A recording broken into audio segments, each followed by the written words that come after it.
এই হিরণ ভাই, ভাই পাট হলো একদিনে কতটুকু কাটা যায়, কত হাতা? এই 8 ভাই কাটা যায়। 8 বাহিতে কত হাতা হয়, যে এরকম হাতা কয়টা হবে? এই 300 300 একজন কাটতে পারে? 300 350। কয় কি? তো এক হাতা কাটলে বর্তমান কয় টাকা পাওয়া যাচ্ছে? এই আমারে মাঠে কাজ করতেছে সবাই দিয়ে হুম। মানে শতাংশ আসলে গেন 150 টাকা 130 টাকা আচ্ছা আচ্ছা, এরকম।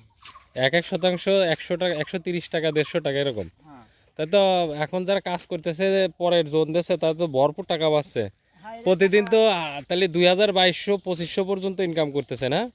না অত না, মানে 1500 1400 এরকম রেগুলার আছে সবারই। ওই কালকে ফিরোজ চাচা কইলো যে তার নাকি 2000 টাকা ইনকাম হয়েছে হ্যাঁ কাল। এরকম হচ্ছে, আচ্ছা। যদি কারো যদি কর্তা করে নেয়।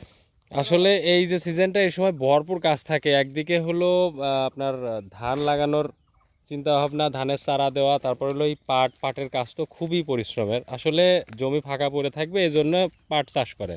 তাছাড়া পাট চাষ করে তেমন কোনো প্রফিট হয় না। না ঠিক আছে, পাট চাষ করে তেমন কোনো প্রফিট হয় না। এটা হলো ওই যারা নিজেরা কাজ করতে পারে তাদের কিছুটা হয়, তাছাড়া আসলে পাটে তেমন কোনো লাভ হয় না। তবে আমাদের এখানে 3টা ফসল হয়, তার মধ্যে এই পাটটা প্রতি বছরই দেখেন এই বিস্তীর্ণ মাঠ জুড়ে শুধু পাট আর পাট, অন্য কোনো ফসল নাই, শুধু পাট আর পাট। আমরা যাচ্ছি সেই বিস্তীর্ণ কি বলবো মেঠো পথ ধরে আরও গহীনের দিকে, মানে একেবারে ভেতরের দিকে, যেখানে পাটের সমুদ্র বলা যায়।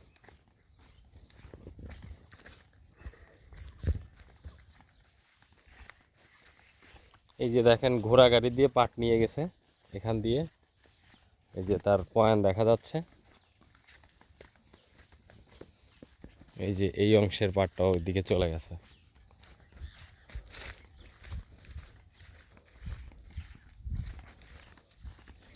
ঠিক আছে, ভিডিও বড় করব না, ভালো থাকবেন সবাই, আসসালামু আলাইকুম।